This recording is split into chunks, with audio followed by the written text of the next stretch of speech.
Hello' friends, Jyotika educare and blog চেনেলটোতে মই আপোনালোকক পুনৰবাৰ স্বাগতম জনাইছোঁ আৰু আজি মই আপোনালোকৰ বাবে অন্য এটা ভিডিঅ' লৈ আহিছোঁ।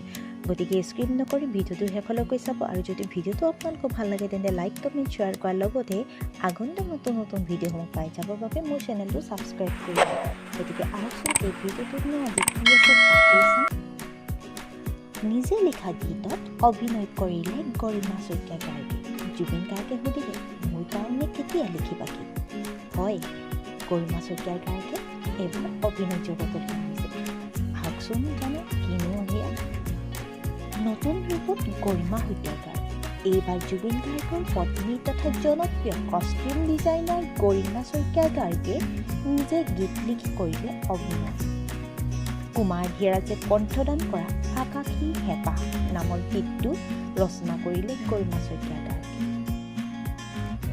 আনকি অভিনয় কৰিলে গৰিমা।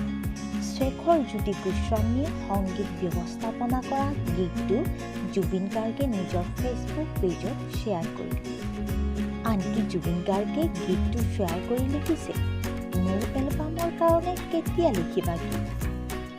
বন্ধু বান্ধৱীসকল, গৰিমাবাৰ এই ভিডিঅ'টো সকলোৱে আদৰি লৈছে। আপোনালোকে ভিডিঅ'টো চাবচোন। মই তলৰ ডেছক্ৰিপশ্যন বক্সত এই ভিডিঅ'ৰ লিংকটো আপোনালোকৰ বাবে দি দিছোঁ। গতিকে বন্ধুসকল, ভিডিঅ'টো যদি ভাল লাগিলে তেন্তে পুনৰবাৰ কৈছোঁ, লাইক কমেণ্ট শ্বেয়াৰ লগতে ছাবস্ক্ৰাইব কৰিব। তেন্তে আজিলৈ ধন্যবাদ।